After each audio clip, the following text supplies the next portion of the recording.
I started coding without really knowing what I was doing.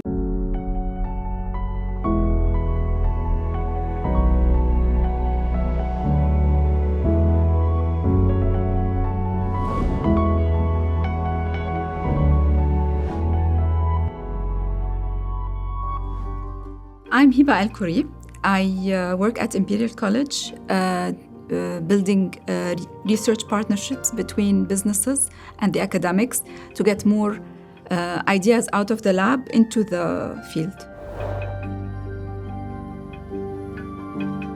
At Imperial, we work with the Energy Futures Lab with Professor Anna Corre, and she works very closely with IDRIC. And with IDRIC, we are mostly involved in carbon capture, sequestration, a little bit of hydrogen. And in my role, I meet a lot of companies. We speak to them, we understand what they're trying to do, and this kind of feeds into the Energy Futures Lab and the work with IDRIC.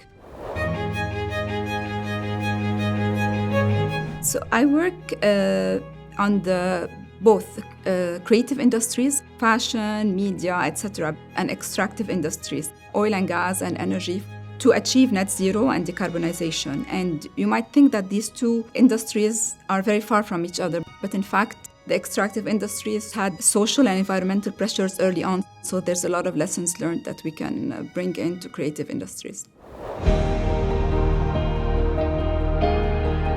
I got my first computer when I was 9 years old, and that was in the early 90s. So personal computers couldn't do much at the time, but it came with a GW Basic programming manual and a floppy disk.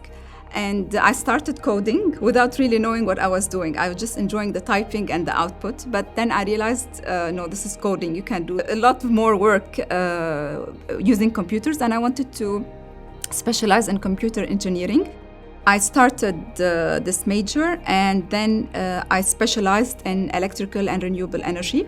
So all the algorithms, optimizations that I learned in computer engineering, I shifted it for designing renewable energy plants. I found it important to update your skills and your value proposition so you remain relevant. So I was born in Lebanon, and I had a great childhood despite the fact that we were going through a war. You try to stay safe all the time, but at the same time you do enjoy yourself. Then I moved to France. I was studying and working at the same time. I knew the language, but you need to get used to new people, new mindsets, new cultures, and you have to integrate well with the society. And these things take a bit of time, but they happen at the end. And I think the biggest learning is that look at the positiveness in someone and really focus on it, because it takes the engagement to another level. I'm going to answer a good question that I've received from the students, and it's what do I fear most? I think with the pandemic, what everyone prioritized is health and well-being, and that's what we should all prioritize and worry about most and take care of.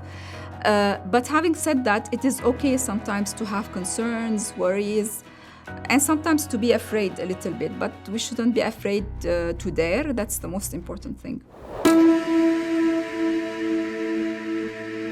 I think one of the skills we need to achieve decarbonization is imagination, because we tend to train our memory more than our imagination. And given that the targets for decarbonization is for 2050 and beyond, we need people who can imagine how the future will look like and come up with concrete plans on how to get there. People are slowly realizing that they need each other's input to achieve decarbonization.